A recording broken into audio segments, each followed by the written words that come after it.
This is Van Electric Ghost, and we're live on the air with Charney Kaye, artist, musician, hacker, founder of xjmusic.com. And welcome to the Fan Electric Ghost podcast. How are you doing tonight? Hey, Phantom. Good to meet you. Great to be here. Want to let people know that we are a featured podcast on Newsly. You can see the icon up there. And for those of you who are listening, if you use coupon code GHOST, you can check that out for free for 30 days. And we will be on Newsly. We are a featured podcast. We'll be on there later tonight. But I do want to thank you for being on the show. We're actually at episode 1028, tracking on Apple Podcasts since 2016. And today we're talking to the founder of XJ Music. We're going to get into that discussion. And maybe you can give a brief background of tell your story before we dive into XJ Music. Sure. So I'm from Chicago originally. I grew up, I was just taking apart electronics and programming computers, since I was a kid, and actually started off dealing with bulletin board systems, just hacking random things and phone freaking before getting into the internet and, the web. I never really thought that I'd be a professional software developer. Like, that wasn't in my mind. I always wanted to be an artist, a musician. Grew up playing music and piano actually for a while there.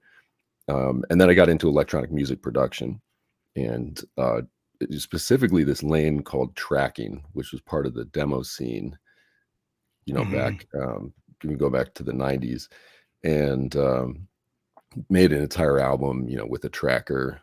Then eventually got into DJing and got some Akai MPC 2000s and was working with that.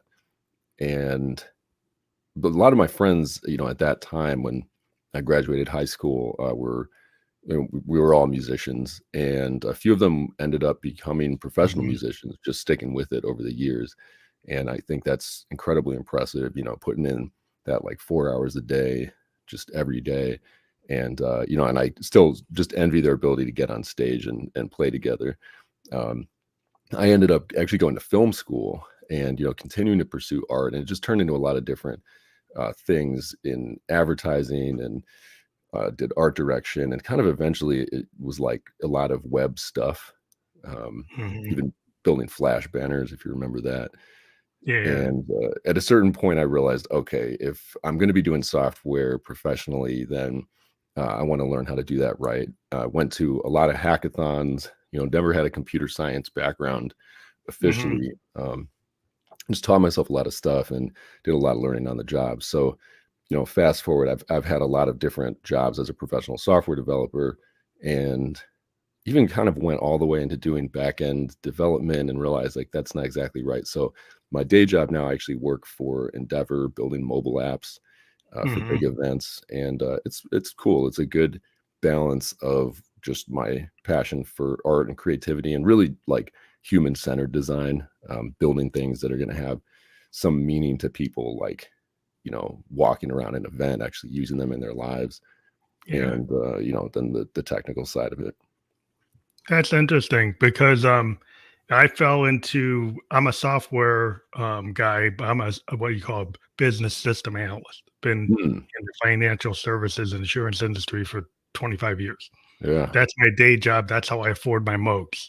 Yeah, I know about this. And then it just kept on playing since I was 17, and I just created this, my brand, Phantom Electric Ghost, and I create electronic music. I kind of do it from the standpoint of like I like bands like Funkadelic, Yes, Genesis, like Peter Gabriel, Genesis. So I'm a kind of guy, like I want to know what Keith Emerson was using. I want to know what Rick Wakeman was using, and then I try to get it and use it. so I'm into progressive rock, art rock, kind of, sound design, Brian, that kind of stuff. Wow. But my day job helps me afford it, so I'm able to be creative.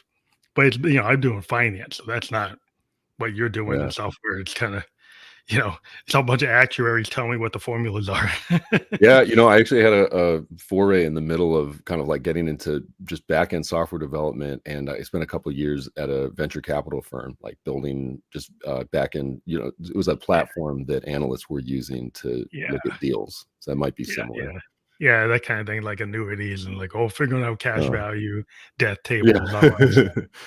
But Yeah. you get into the world of like art, I've always been I found the software design helped me still be creative because I still have to build Yeah. stuff that may not exist. It might not be as cool as Right.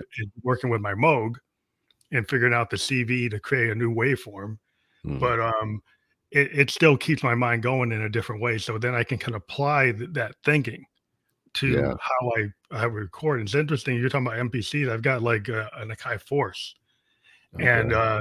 I want to understand. I was looking at XJ Music, and it looks like it's like a generative music platform. It seems like kind of like the Grid, kind of like what I see Mhm. on my Akai Force, but you're creating like these like a soft synth in a way. But you've got this interesting models. I didn't dive into it too far, but maybe you can talk about, like you said, it's kind of for people who are musicians already. Right. So I guess one question, being the kind of musician I am, and is where I am, is it, does it use an audio interface and you can connect a MIDI keyboard, or you just stay within your XJ Music to do everything? Right. So probably I think where it diverges from your process when we were talking, just earlier, tracking like directly into 4 tracks, and I really appreciate that live and like performance focused style. And where we picked up is basically after you've produced stems, and that's like Oh, something. specifically Oh, after y- you, yeah, right, like you could take that out of a 4 track. Usually the term means like it's gone through some mastering process and yeah, you yeah. have just the final layers, right, that you're going to sum up into the music. You master your layer into a WAV file or MP3, and you can bring it in as a Right, stem or a file, however you want to bring it in. right. And, for video game music in particular, which has really become our central focus, we could definitely also do really cool music for live streams and also for environments. But you're starting with somebody, a composer, producer has come up with an idea for a musical composition, and it's something that's going to be essentially never ending, right? Oh, it But goes on a loop, like, or it's more than a loop. right, it's more than a loop is a great way to put it, where, as a starting point, if you look at video games now, you see a lot of loops, and, even just down to having to calculate, like, exactly where that loop starts based on Or the beat per it's minute. syncing it to the game like a filmmaker syncs the Yeah, soundtrack. and they You gotta hack do it that together. work. Yeah, Yeah. yeah, exactly. So we really started, from the groundwork of coming up with a system, like, and I actually have a patent for the mathematical system. It's not super complicated. It's more like a logical framework to, like, actually just represent music, in Mhm. this way so it can be played back dynamically. That's awesome. So it helps you do that piece, like, if, if you're a composer and you're working with a TV commercial or you're working with a film and you kinda got it in front of you Right. and you're trying to synchronize it in your DAW or on your mastering board with all your tools to, like, sync up that piece of music to that scene, And and I guess in video games, you gotta sync it to whatever sequence right, that's happening, in the game. If you're with some kind of open world game, it's gonna trigger that music based on a certain exactly. situation, and if once you hit the boss battle, Yep. the other ominous music because something's getting ready to happen. Yeah, you got it, exactly. If it's just a commercial, you don't necessarily need what we've built because you have all the control in the world. But the moment that you get into situations like video games, live streams, environments where you don't know ahead of time what's gonna happen, then you trigger our playback engine with these kinds of, events that are about, like, what is happening generally, and it's gonna, pick the stems, it's gonna choose from all the pieces that you've got, and also it's not gonna sound the same every time. You really Oh, have it a lot of changes it up. It yeah, changes it. So you can have a lot of stems in a library, and it randomizes based on some kind of algorithm where they're going to happen. exactly. Well, that's cool. That's a cool thing. Yeah, that's Thank interesting. Because, like, I think it's like, so is it kind of meant for somebody who's, like you're saying, the composers already have pieces of music, and then they're going to bring them into this environment to be able to use it for this purpose. right, right. And, we there's a lot of, sort of tools and, like, generative stuff out there now which advertises, you basically, like, press a button, get music. It's gonna generate automatically, Yeah. right? And, that is, that's not what we're doing, and especially I think if you're, sort of like larger video games that are really investing in music production, or even if you're a major artist or, just anybody that's taking your music on tour, or designing the sound for a museum space or something, like situations where people really care about representing their original intention, like traditional, music in a way. Yeah, yeah. Well, yeah, with the AI, it's like, okay, yeah, find me something that sounds like Right. Miles Davis. Find me Right. something that sounds like Sun Ra. Do a prompt, and then you get something, right? And that's fine. But I'm kind of like, I have a vision. Like I know what I Mm. want.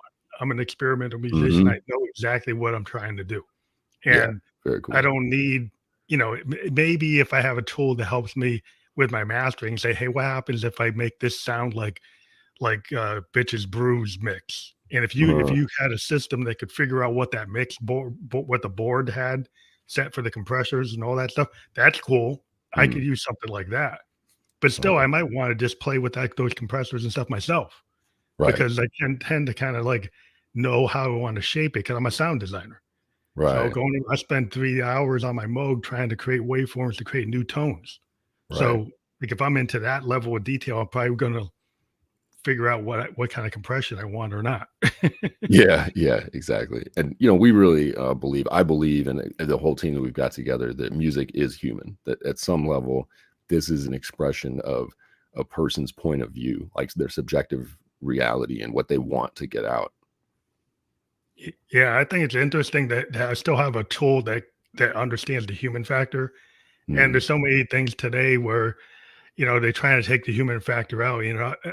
yeah. It started with like sampling, and then people Mm, could add it, and it still becomes a human issue though, because like if you go back to the old hip hop and mm, people are using vinyl, and then people mhm. are syncing up to 808s or 909s. There's still a lot of they're using machines, but there's still a lot of human being just making decisions and Yeah. how these machines are going to get into this. They're using them as tools, and Yeah. now sometimes people are just taking it. So I can do the whole thing without having any kind of like human element, like the human element of the happy accident, of Yeah. the human Yeah. element of maybe not trying to make it perfect. So they're Absolutely. thinking about like Exile on Main Street or a band like Yes or Genesis Mm. and doing key changes, making happy accidents and going with that. Oh, it's a bad note. No, it's an opportunity. Yeah, yeah, oh man, it's true. And actually a word that an artist that we interviewed recently brought up, nuance, like Yeah. that that's where you really feel the humanity in recorded music. Well, yeah, it's the micro timing. Like you can see the BPM telling you to stay in the BPM.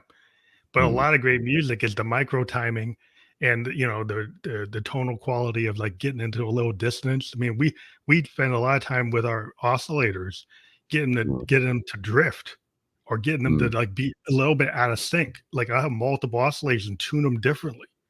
So mm. they're not all perfect. That's They're cool. actually Yeah. imperfect because that imperfectness gives you like very unique tonal qualities to having Yeah. it be a little off. And there's some people who are so like, I got to get it right in tune. I'm like, why? Why not have it a little off? Yeah, that's You know? because I mean, tuning as we know it, like that's just one subjective interpretation of what music can be. And like pretty much almost all the music you're gonna see, you know, I don't know, in pop in the US is like sitting in this grid of 12 notes that have been Yeah, predetermined. yeah. And yeah, it gets sort of like tiring after a while. What the an artist Ian Hersey that we worked with that built out this musical composition, the project we call Space, and Mhm. you can see like some of the stuff on our YouTube, and we did some the foray into like what people call binaural beats, Yeah, and those are awesome. Yeah, he it's really stereo. Those are like stereo, like right, fully stereo, like stereo oscillators from the start. and a slight phasing, like you're saying. Yeah, yeah. We got really into that, and it was just really important to us that like we had the system that could preserve that nuance. But I think it's really important to get the character of what the artist is trying to convey. Mhm. And it's not that you want to match what's in the top 20 and Right. use the same sample pack, the same drum loop, the same this because that's what's hitting. And then you get Yeah. some producers replicating the same kind of drops, the same scenarios of multiple songs because it's familiar. Yeah. Where I'm kind of a guy that like when I listen to Lou Reed and the Velvets, I listen to Alex Mhm. Chilton and Big Mhm. Star, stuff that was kind of in the at the bottom of the bin. Yeah, yeah, yeah, absolutely. But Like, they, I mean, the Brian yeah, Eno experiments, that's the kind of stuff. It's like, I wanna hear something a little different, uh, and if you can use tools to help you, like, kind of bend things, like, if I could see how your tool works and then kind of be able to use, like, a lot of, like, Eurorack experimental hmm, music that's just, like, sound painting type stuff, and yeah. then figure out how I could take these sound paintings and organize them in a way that somebody could use. That'd be a cool experiment. I'm gonna try it after this. Right. Yeah, and I was checking out some of your music, on the website, and I really appreciate like just sort of avant-garde is like word that comes to mind too. Yeah. We got so much stuff on the radio is like sitting in the same No. form, right? And like even just the Yeah, idea of a song is this really rigid form, and yeah. yeah, there's not much room to explore a lot of these ideas. Yeah, because, like, I mean, if you take sometimes we take, random voltage generator and Uh, have a random voltage generator run my drum machine. I'll have, like, an uh, analog drum machine and then trigger it with, like random voltage or LFOs or multiple LFOs that come in at different uh, points, and then it runs around and it keeps on running on a loop, but it keeps on changing yeah, every time. And so it yeah, sounds like a real person. Like, if you use a lot of analog stuff with these Euro racks, you right. can patch them together to create kind of this, like virtual machine that's not like AI. It's like, Mm, really old school 1960s, 70s tech yeah. that allows you to have a lot of bottom and a lot of, like, it just feels like very real. The analog stuff Mhm. feels less digital. And so I like to, but I get opportunities to kind of take digital tech and then take the analog and bring it in. So the analog's giving me Yeah. that sound I want, but maybe the tech, like your tech, might give me the opportunity to take that analog and then bring it in to a different realm. Yeah, that's a really interesting thing you just brought up there too, because in a way, when you're talking about connecting these analog electronic components together, and there is going to be like a kind of logic that creates, and you could look at it as a kind of algorithm, but it has a life to it that is Yeah. definitely gone once you really nail an algorithm down and you're running it digitally. Unless you deliberately introduce these other kinds of variants, like simulated synthesizers, Mhm. you don't get that kind of life to it. Yeah, that's the thing I love about the randomness of, like, analog systems is Mm. they warm up over time, like, my Uh, analog modes, like, when they're cold, they behave differently than if they've been on for a half hour, and they've oh been wow. on for, like, 2 hours, and so they start to drift, the Mhm. oscillators will drift, things will get a little different every time you do something, you Uh, can just pitch it so different, like, it's coming through in a very honest way, where it's almost like right. another person, like, say, I call that's why I call myself Fan Electric Ghost, because the ghosts are kinda playing with me. The ghost Interesting. in the What machine. idea now. Yeah. So that's the Yeah. idea, is the ghost in the machine is actually these are my partners in crime or my sins. Yeah. They do have the life of their own. Uh, Um, but it's interesting because, the methods that you use in your digital product, maybe you can kinda explain, like, the methodology of trying, like, what XJ Music, like, how does your algorithm, maybe the base of it, or maybe you have multiple algorithms, all but right. the, like, the whole concept of how you put songs together in your system. Like, what Yeah. does somebody do when they start to track it? Like, I know that we live in a grid life world where people say, "Oh, I'm gonna take a lane on my grid on my MPC, and I'm gonna start, putting them in the grid and figure out where they're gonna go." But maybe you can talk about what is that workflow? Sure. Yeah, and right now, this whole process, like we've got a pretty mature like desktop player, like the workstation you're actually using to play back the music. The part that is still very strange for people to kind of get used to is like the process of getting all of those pieces in there and creating it. And we have these different building blocks. Programs and instruments are like the two basic types. Mhm. And an instrument, like pretty familiar to using a sampler, is a collection of audio and some kind of logic around how that audio is going to be used to fulfill musical instructions. Um, but we've created a bunch of different kinds of instruments, which I'll get into. And for programs, we have sort of at the hierarchy, like at the top level, we have something called a macro program, and then we have Oh, main macro. programs. Yeah, the macro program, I like to think of this because we started from the top with like this has to be continuous music. It's not Mhm. you have a lot of challenges when you know that you're gonna switch it on, you're gonna start, and then it's just gonna be going and going and like changing all these different ways, but actually being nonstop. And the macro programs are kind of like dominoes in the sense that everyone goes from somewhere to somewhere else. And Mhm. and they end up getting placed end to end by matching the part, you know. So like we have this composition for lo-fi hip hop where we just started off at the top, just dividing it into 75 BPM and 85 BPM. And there's all these different programs and instruments that work in those two tempos. But the macro programs basically just go, you know, 75 to 85, stay at 85, you know, 85 to 75, or stay at 75. And we got the whole composition done with just those four macro programs. Oh, wow. So So, this shifts with the BPM at different points? right, right. And, you know, you can sort of let it run on its own and it's just going to randomly go back and forth between the two tempos. But you take that in the context of a video game or somewhere where you're actually using manual control. And that's kind of like just the foundation of like switching between those two tempos. Because it's not just the tempo, like that's how the Other things composer, come. Yeah, there's right, other right. pieces. Producer, and this is Jamal Whitaker, that's my business partner that produced all of this, and he's a really experienced hip hop producer. And so those two tempos really, and it would be interesting to speak with him actually sometime also about this because he could really get into like the exact nuance of like those two tempos represent two slightly different styles of lo-fi hip hop. Oh, yeah, But they just kinda weave between them. It's interesting, like, it's like there are ways, like, you know, if you're mixing like a DJ, you can yeah, kinda cut into it, like, in some cases, you can kinda morph. So I don't know if right. you have that level, but I have some samplers that can morph. I got this thing from Make Noise, it's called a morphagy. They Mm, can take, like, 2 different samples, they could be running at 2 different BPMs, they know how to morph them so they can be kinda happening at the same time and they kinda go into each other. And so then it's kinda like when a interesting. DJ goes from one track, one clip to the next, and then Yeah. it might be a different BPM or they could be kinda commingling at the same time. And so I wonder, Uh, do you have those kind of opportunities where you kind of morph at the same point in time and then switch, or does it kind of just fade into one or the other?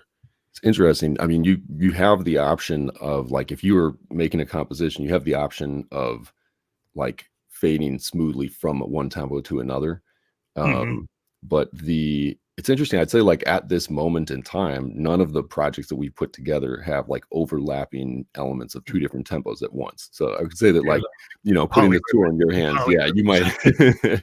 Well, at one Well, place, I you guess, polyrhythms are hard to deal with. You know, we just you start getting into subharmonics and polyrhythms. It's like, yeah, right. those things can get a little complicated, and there's a lot of work to try to clean it up. But One it's kind of interesting fun. thing though, you know, for one place where we did have polyrhythms for in the ambient music project in space, Ian Hersey like set the tempo really low. I think it was like 12 BPM or something like that. And that was just a theoretical framework that kind of Oh, to goes see every what one could happen. second. Yeah, Yeah, but yeah, then the actual instruments themselves are in fact at all of these different tempos, and it'll just be like sounds which, you know, one loop over another at two different tempos, you actually end up with all of these different combinations over yeah, like a yeah, 2 minute yeah. You can play segment. with Yeah. I play with a lot of polyrhythms like that because I Uh, have multiple drum machines. One might be okay. going like 4/4, might be going 6/8, might be going 7, Right. and you can kinda have them because you have your mixer, you can, like, have them come in at different levels. It's Yeah. kinda like shadow vocals. Like, when you Yeah. start to layer vocals, you might layer them in different pitches where you can start layering these polyrhythms, and you could have something happen in, like, a kick drum once in a while or a Yeah. tom or something. So it could be on one drum machine just doing that, and then Yeah. another one's actually doing the cymbals, and that could be going a lot faster, or it could be doing the hi-hat, or it could be doing some kinda electronic drum or African rhythms that you can Yeah. start to play with things because if you think about like multi-track, that's how I talk about sound paintings. I talk Mm, about like the layer of a painter when they put the mm, paint down. I use my studio like the Beatles. The idea of the mm, sound painting came from George Martin and the Beatles, hmm, where they said, you know, we could be play like we did in Hamburg, or we can mm. take what I was doing with Peter Sellers on his comedy records and layer things. Right. And that's kind of where Uh, it came from because he was actually doing these Peter Sellers albums, oh, wow. these comedy records that had all these layers. of Mhm. effects and clips and backward things. And Beale said, "Hey, we like those. Can we use that stuff?" And that's how it Wow. started to take those techniques that George Martin was already doing with Wow. Peter Sellers and then apply them to a rock band and then say, "Oh, Wow. wow, we can be like Monet and have all these layers." Huh. No, and this I actually what's really piquing my interest here is like one to see what you would do with this with actually a platform in your hands because you'd be coming up with things we never thought of, and then two to really expand the amount that you can just do all this stuff live because right now the process of composing music and playing it back are very separate in our platform, which Mhm. makes sense if you're publishing a video game, Yeah, right? yeah, Because yeah. Yeah. like everything else in video game development, you've got all this stuff that happens in the lab. And then by the time you get into playtesting, like you've built and shipped that game. But it would be really cool to, see what this was like with just like more of a live composition framework. Yeah, I'd like to see what I could do with it. I like to play with tools. I mean, I use all Cool. kinds of tools that whatever's coming up, and I kind of hijack things. It's like, well, I can use this, and it's like Mhm. maybe it wasn't supposed to be used for that, and then I Yeah. do it anyway. That's awesome, You know, man. like, Yeah. but that's the way how you do things. That's how you Yeah. get something. It's like you got to blur things. I like to Yeah. mix things up, and it sounds like you got a cool tech that I would like to check out. So I was checking out before we started the interview. I said, "Well, this looks really interesting because like you got macros. I mean, we all kind of if we used things like Akai forces and stuff like that and DAWs, about macros at least from Mhm. the context of a DAW, Right. of the Right. context of a tool like that. But like in terms of you know grid life, and then Yeah. tracking." It's just interesting to see what you can do. You can bring different tools in. Like I like to bring my Eurorack stuff in and kind of bring it in to those worlds. Mm. Yeah. So I'd see like what happened if I bring that kind of stuff into that system and see what I could do with it. Yeah, and you'd be sort of like thinking about almost like, just strips of tape, like, if you were, because you could have lots of different size sound clips, like we're really pretty open in terms Mm, of like not necessarily looping things. Other kinds of programs, we have some stuff that's more like traditional sample sequencing. So you can use a beat program, that's a type of program, and then you can have a drum instrument that, has a bunch of different drum sounds. And when XJ picks a beat program, it might pair it with like any one of number of different drum instruments, mhm, right? Actually, one of the like just little nuances was finding out that like just pairing kicks and snares is huge. mhm. So there are Yeah, certain things that you might randomize, but then we found over time that like even when we're randomizing which drum instrument gets assigned to a beat program, any pair of a kick and a snare is something that a human being decided on. Like these two things go together. And that yeah, that provides like a lot of ground, yeah. Yeah, there's a lot of foundation. groundwork when you can do that. Because I mean, I'm always going through all types of drum machines, from Mhm. analogs to like digital drums, and just playing with what you can do. And polyrhythmic stuff is the stuff I like to get into, with like a multiple drum machines running at Wow. once. But yeah, if you can play with like the different aspects of that, that would be really cool. And then the links, like some systems, like these Yeah. sample links, you're limited to like a certain size of your sample.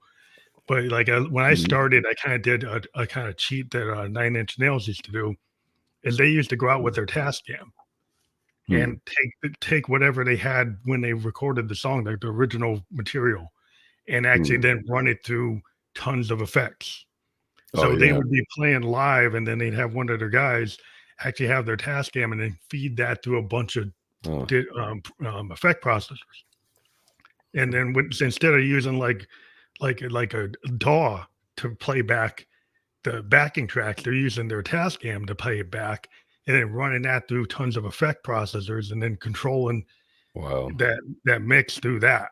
And then it gives you like this alternative kind of very experimental way of presenting your music. You could play it Yeah. straight and it's not run through effects, or just then suddenly run it through something and a space echo or through string reverb or through flanger or whatever, Yeah. different combinations, and it totally radically shifts it to something else. It's more live Huh. performance capability.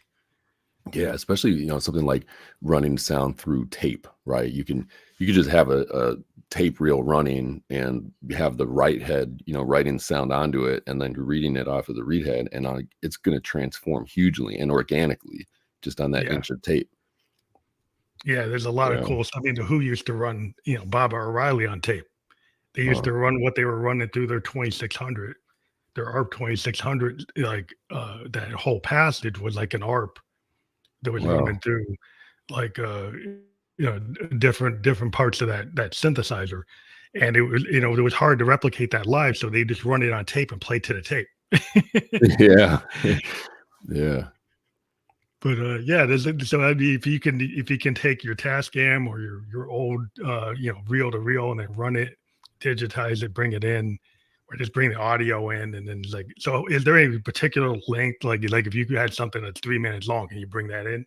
Yeah, Or it's like absolutely. like 30, oh, you can do that. Yeah, That's and, cool. it was, like, early on, I think so like, when we were first developing it, some of the ideas that were on the board and they're still there, like, we just got this long, essentially an agile system for, like, keeping track of the project that's, like, running for Mhm. years now, Oh, but agile so method, every yep. idea gets written down, right? But, like, we're just gonna kick it farther down the road, like, we're only really small teams, so we're only working on, like, what we wanna build right now, but there's ideas out there for, like, soft synthesizers, right? For live effects and more advanced compressors and all of this stuff. Mhm, And we cool. actually haven't built any of that because we kept coming back to just like let the producer decide whatever they want to use. And as long as it Mhm.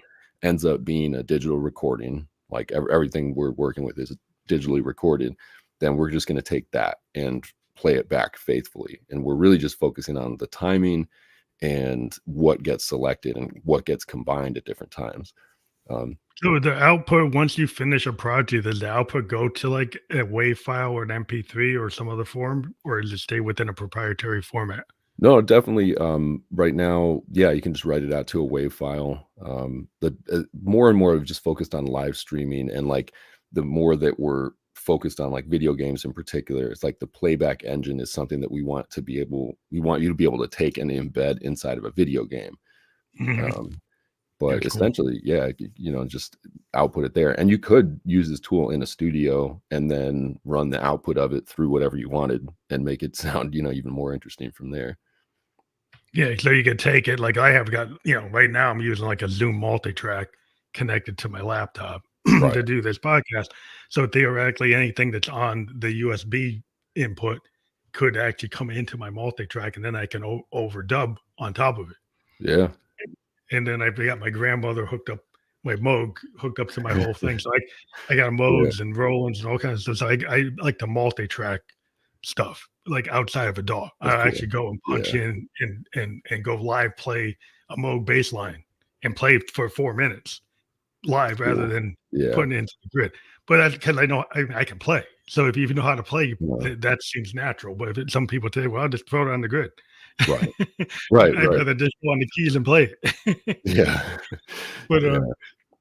if I record it and I get it into that world, and then once it's there, I can manipulate it. But I just like, but sometimes I like to auto generate stuff too. Like I said, like LFOs or random voltage generators or other oscillators Mhm. to drive something to give me an idea that I didn't know. I didn't know what like maybe I don't have an idea, so I'll let my Mhm. machine tell me what I'm going to do. Let the So ghost tell you, give let you an the idea. ghost go run through an envelope, make it real Yeah. slow, and then it does all kinds of weird stuff. It's like, oh, I can use that. It's kind of like that Yeah. experimentation that Pete was doing on Baba O'Reilly, or like, Mm. who are you? Like what was he doing? He was experimenting with analog sense and coming up with these weird sounds and Mm. these weird passages. And it's like, oh, and I always liked the way Townsend approached it because he wasn't a keyboard player; he's a guitar Mm. player. Then he approached synthesizers in a way that Keith Emerson didn't, or Rick Wakeman Interesting. did. And so then Wow. sometimes it's cool to have somebody that's not their main instrument, so they approach it in a different way. Like I Yeah. need this to be Yeah. a different palette on my song. So Pete was looking for this other sound. He knows how to play guitar, but he wanted something different to Mm. make Baba O'Reilly. So that's kind of cool when you can do that. An artist that just had a huge influence on me growing up, and I still love to this day, is Aphex Twin. And, Yeah, they're a good this is a band. guy that, like, has just he built his own software in a lot of cases. Sometimes you're listening to the software make music. There's this album, Drux, which just, like, completely blew my mind, and changed the way that I thought about that interrelationship between instruments and computers and machines, where a lot of the sounds on Drux are actually like solenoid controlled. They're like robotically controlled instruments that he's recording in this studio environment. He's got sequences that are, setting off like everything from pianos to drums or whatever. Kicking things off, triggering things. Right. Yeah. But then he's taking those sounds, sampling them, and running them back through other processes that he came up with. And I mean, it just, you really can't, by the time it's done, separate the two at all. Yeah, it's an interesting way to produce. Like you can resample. Like a lot of times I would like to resample instead of some vinyl, something coming off of my Moog. And Yeah. then, and then have that to go and take the CV of my sample, and the rhythm of that sample will then drive another machine. And so Mm, then you take that and then have that drive a bass synth. So go mm, have a drive like a mini Moog, and then run it through the CV and have that drive. The mini Moog bass line is being driven by a sample rhythm. cool. And then it all starts to sync, but it's different tones come from different places. Then you could interrupt it with like LFOs or other things and have it run stop run stuff. But the CV gives you Wow. this a lot of opportunities with the physical CV Mm, wires. I love to kind of just override everything with mm. these different combinations, then just rip everything out and start again.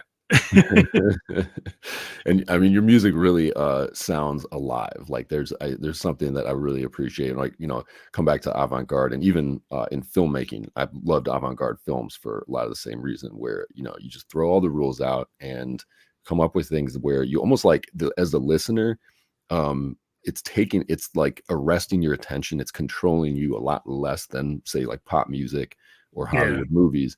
And it leaves a lot of room for you as the listener to bring your own thoughts and your observations and like have this actual life experience while the music's playing.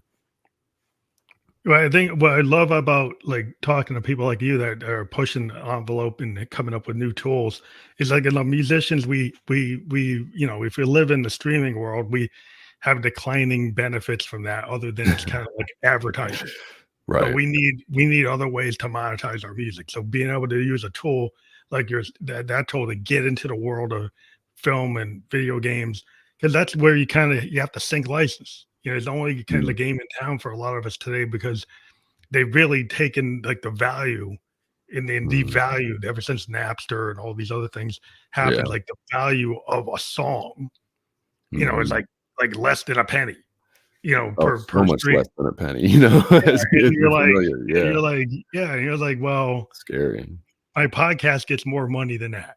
Mm, It's like, well, how is that fair for me? And I'm a musician, so I go, how is it fair that my song royalty is so inconsiderate, so much smaller than my podcast episode yeah. royalty? But that's just Yeah. like, it's like the devaluation. So tools that can help bring some value back to your music, and maybe we can talk Mhm, about like, okay, so if you use this tool, how do you get this in front of the people who do the video games? Do you have mm. like a pipeline or something, or a funnel to it, or you just have a way that once you set it up in this format, is more likely to get picked up? I mean, a lot of that right now is exactly where we're focusing our energy, and definitely some question marks there. We're focusing on integrating with a couple like big known platforms. So you got Unity, this big game engine. Unreal is also a big game Oh yeah, engine. that's a big engine. Um, and there are big communities around this, and a lot of people building games in it. So we're working on integrations, basically just porting the code from the player component over so that it can run inside of a Unity game, so that it can run inside of an Oh, Unreal game. that makes it a lot easier. It's like you Yeah, made it, yeah. If you make it easier, so you don't have to go through hoops, you're more likely to get adopted. hopefully, right. And talking to people, like, we were actually at this Unity Developer Day in San Francisco last week, and there's a lot of Unity developers there, and some of the music producers, the actual like music directors and people that are like working with the developers and coming up with really creative music.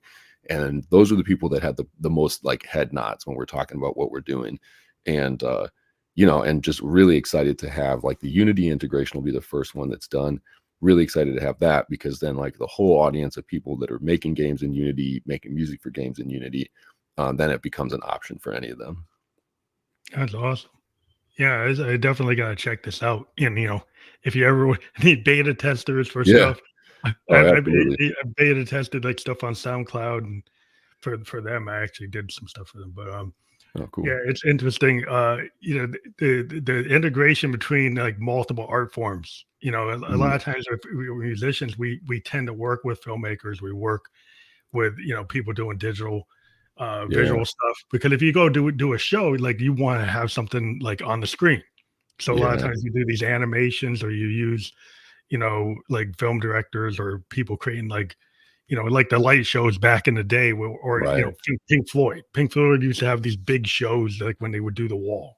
Oh, yeah, and They the would have oil these, wheel, that classic, yeah, like yeah, I yeah, actually saw even there's a guy, what's his name? Brian Sweeney, I think he does this, show called Ambient Church that's in, different cities at different times, actually. I saw them in Brooklyn a few years back, and, they're actually in a church with, I'm blanking the name of the artist, was like just this legendary kind of original ambient music producer. It was like all Moogs on stage, and just these analog synthesizers and just all the wires, everything that you're talking about.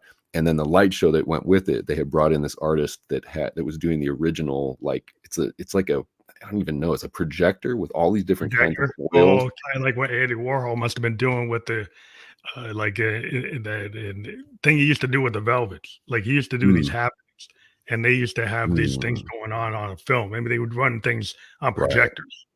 Probably right. wasn't advanced as what, that was in 66, 67, so it wouldn't have been what it is now. But But they but were deliberately they were bringing some of the original technology, and it was like it was beautiful to see because we're so inundated with digital stuff and yeah. digital processes that it's just like the incredible variations that they're coming up with by just dropping paint and dropping oil into water and projecting that on a Yeah, screen. some of the old school stuff, like Zappa used to do with the Mothers of Invention. They Mm, used to do these happenings, and they'd have artists like that. They'd be doing stuff like you're talking about. They would kind cool. of do that San Francisco mentality, like well, we're all artists, and we're gonna have Yeah, like actors on stage, models on stage, and then artists actually projecting pieces of art.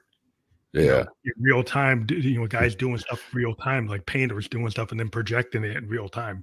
yeah. I think there's a lot of I think there are a lot of artists who would be into that to create these kind Mhm. of modern happenings. Take new and take old tech and new tech.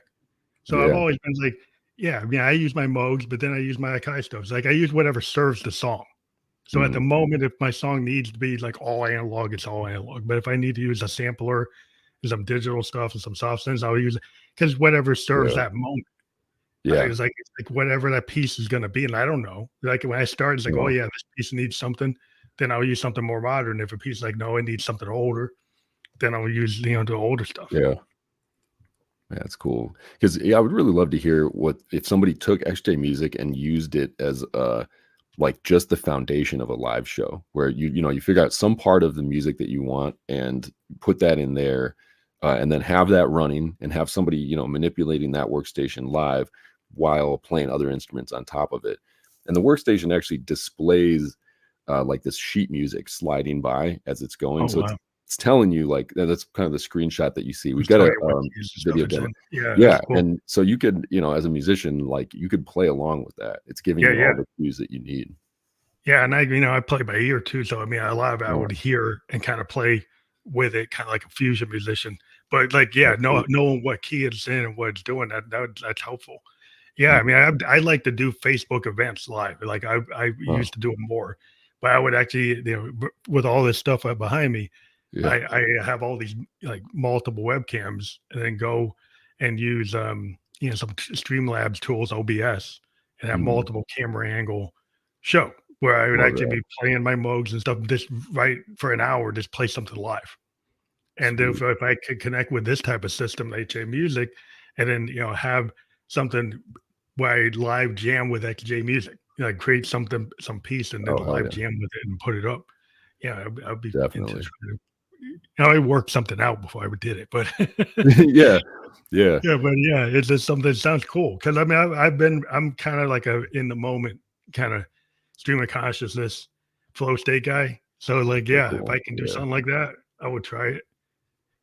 Yeah. And we'd really appreciate like the feedback from your standpoint as being, like you said, just flow state, like live musician, kind of where does the tool need, where is it Yeah. holding you back, right? Like what Yeah, could be yeah. What improved? what could you do to make it like more integrative?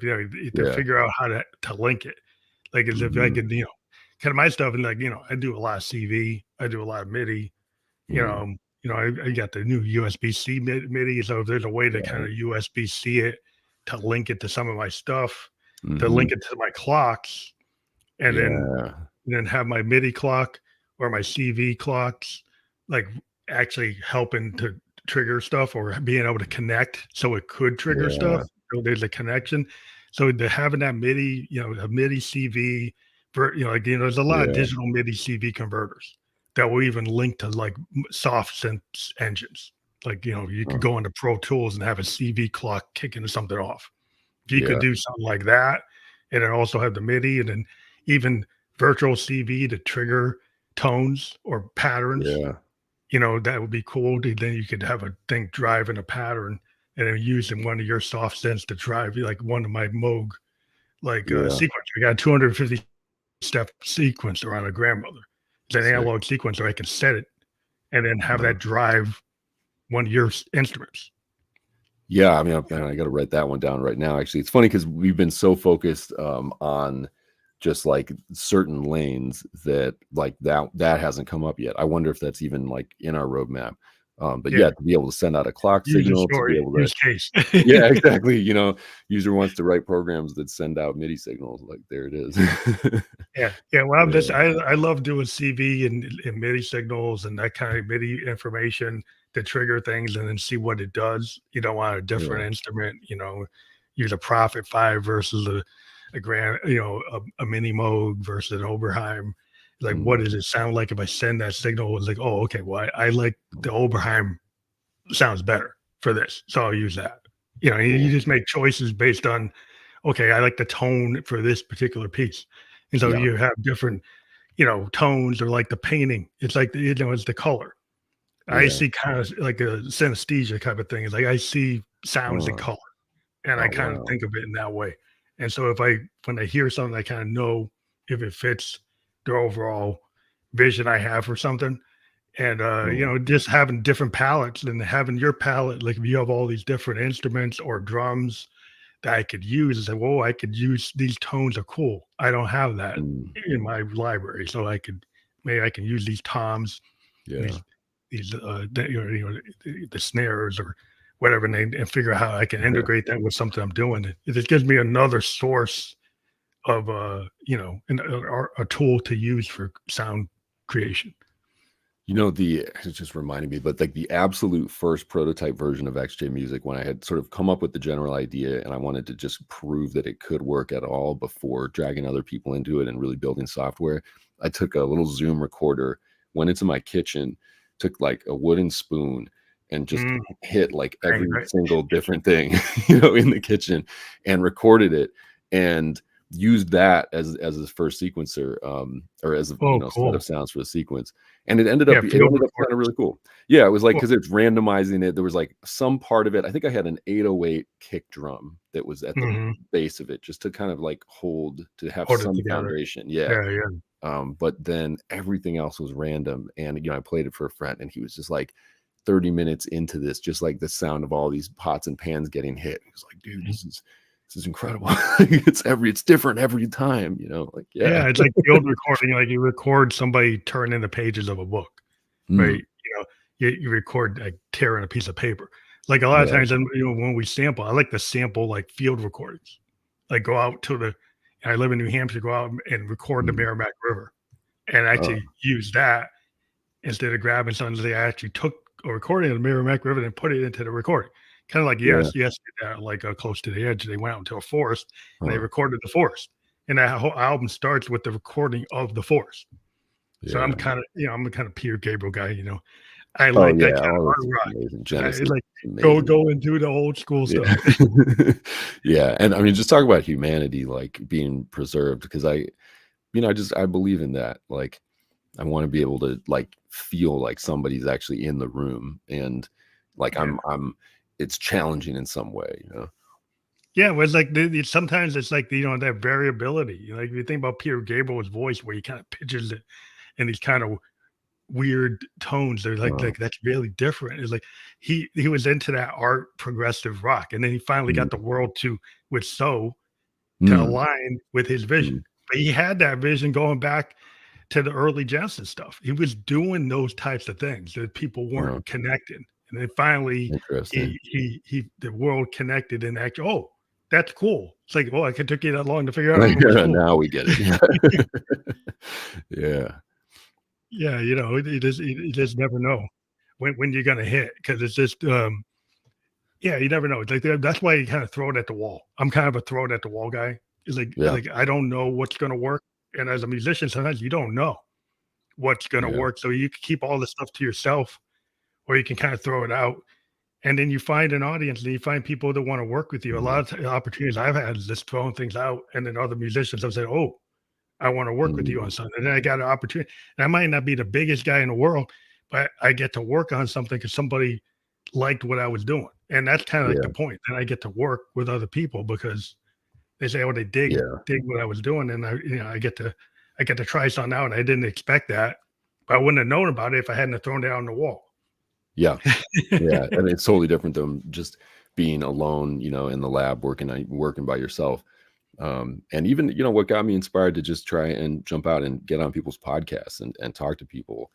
You got to get out there in the world and just like put your idea out, see what other people think about it, what they might do with it. Yeah, the podcast is a really cool form because I mean I've been doing it like I said since 2016, but we did it to get emerging artists and creative thinkers and people that have long discussions that aren't just like 15 minutes or like 90 seconds sound Hmm. bites. We actually get into a story and tell people about something that they might want to get into. And I mean, XJ Music and what you're doing is an opportunity where to think differently. In Hmm. a world where everybody's talking about AI replace him. I've had people come on the show and say, "Oh, AI is going to replace all musicians." I'm like, "Really? Yeah. Really? That's how much you think about musicians?" It's tough, right? And I think there was somebody that I spoke to recently said, they think that all these companies are just jealous of musicians, jealous of artists, like the stuff that they can't do themselves, and now they feel like, okay, well, we finally can do this now. It's like actually, you're still just sampling. Like you might be using a Yeah, neural network, yeah, it's and just a and sample. it's Yeah, just a sample. It's of just a very interesting might way be of more sampling. advanced. It might be getting close to the Bomb Squad where you can move stuff around and it seems or De La Yeah, Soul and it seems like very inventive, but it's not something like Coltrane. It's not Davis. right, It's not Sun Ra. It's not Hendrix. Right? It's right, not pushing it unless somebody goes and takes it and puts that human spin and then reprocesses it through a different thing. Right. yeah, Then the human being takes it and then adds another layer to it. Then that becomes something. But you just yeah, take what it gives you, it's just reprocess something from somewhere. And maybe you didn't hear it, but it did exist. yeah, So yeah. it's like it's just reprocessed phrases and prompts from different things. Yeah, well, it's going to be really interesting to see where all this goes, and I really hope to. I just want like listeners, audiences, people out in the public to be, aware that it's not magic. Language models and AI are not actually coming up with things that didn't exist before. It's like a really fancy kind of plagiarism where you can't quite connect it back to the source. Yeah, and a lot of artists like ourselves, like a lot of artists, they're trying to create the digital rights management that Mhm. see, if we find that that phrase matches exactly what I did, then we're going and saying it's just like sampling. You got to clear it. Yeah, So I think that's the next step where that type of stuff is going because sampling mhm. it was the Wild West before you had to clear them, but Right, now you have to clear them. You got to pay for them. But you can't right. just do it, or you'll get a cease and desist, and you got to give me the royalties. Yeah, yeah, And I think the same thing's going to happen if people think it's original and then digital rights management gets developed. It's going to say, well, no, that's not really original. That comes from this piece, this hmm, phrase, this part of the thing. And like you didn't get clearance for that. You need clearance. yeah, The concept of the tech sometimes goes ahead of the management right, of the tech. Just because you right. can doesn't mean samplers let you do it. And then eventually the law caught Yeah. up and said, no, you can't do it. Yeah, and that's every step of the way with technology going back to the beginning of the industrial age, right? Um, even just like factories, like not having regulated working hours, like Yeah. every single step of the way, people innovating, building technology are going to get away with whatever they can get away with until the society reels them back in. Yeah, and it says eventually, well, that's a no go. You can't do that Yeah. because it's like, you can't take stuff and not pay the copyright holder or the patent holder. That's just like, I think that's going to be, if that Wild West becomes the law, then there's no law. Yeah, it's true. You know, And it's the wilderness, it's the Wild West. It's like, if you want it to be the Wild West, it's like, well, you know, who's the sheriff? Yeah, we need the AI sheriff, man. The AI We sheriff need coming in. yeah, It's like somebody's got to do something. But I think it's really cool what you're doing with XJ Music. I think it's a really cool opportunity. I'm going to jump on checking this out like after I have some podcasts tonight, but I will be checking this out in detail. And I really am serious about being a beta tester for anything you want to do. yeah, Because this is really kind of aligning where my head's at with stuff. I'm really into music tech and vintage and new stuff is like yeah. where my head's at. So definitely would want to jump on that. And I think people should who have this kind of mindset, they're into expansive, different things, new ideas, new tools. I think you should check out xjmusic.com. And if you go to that site, I've been there, but you can tell people what happens when you go there, tell people what the experience is. Yeah, absolutely. You know, you're really just going to be seeing some demos, some music that we've published, and we're going to be trying to get. There's one video demo in particular that we've got coming up really soon that'll be up there.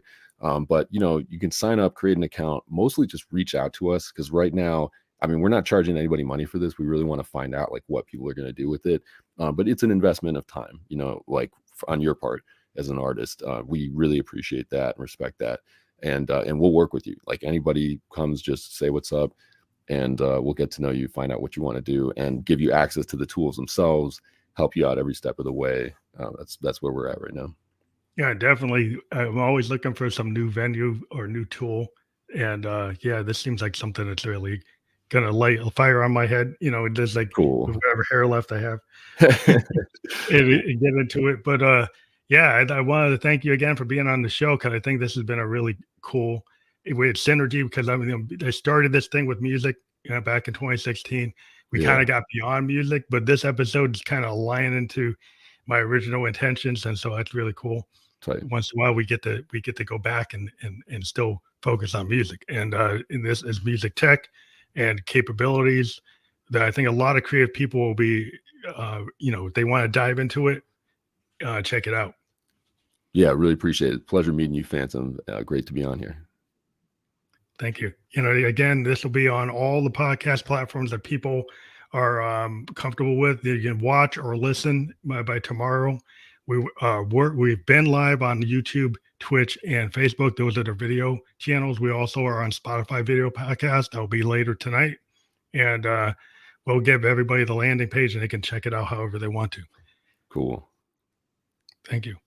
Thank you. Have a good night.